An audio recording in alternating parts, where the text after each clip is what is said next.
Hello guys, কেমন আছেন সবাই? আশা করি ভালো আছেন। তো দেখুন, এই জিনিসটা দেখে চিনতে পারছেন? একটি তরমুজ। তো ছাদের উপরে উম নাদার ভিতরে দেওয়া ছিল।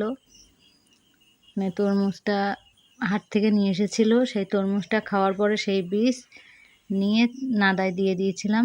তো সেই গাছটায় তরমুজটা হয়েছে। তো দেখুন, তবে অতিরিক্ত তাপে জন্য গাছটা মারা গেছিল। তো তার জন্য তরমুজটা ঠিক ভালো পাকেনি। তো যা হয়েছে দেখুন, বাড়িতে লাগানো তরমুজ, তো খুব সুন্দরই দেখা যাচ্ছিল।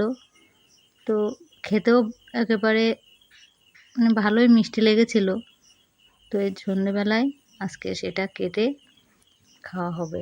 তো এই যে দেখুন, খুবই সুন্দর হয়েছে। তো ভালো লাগলে একটি লাইক করে দেবেন।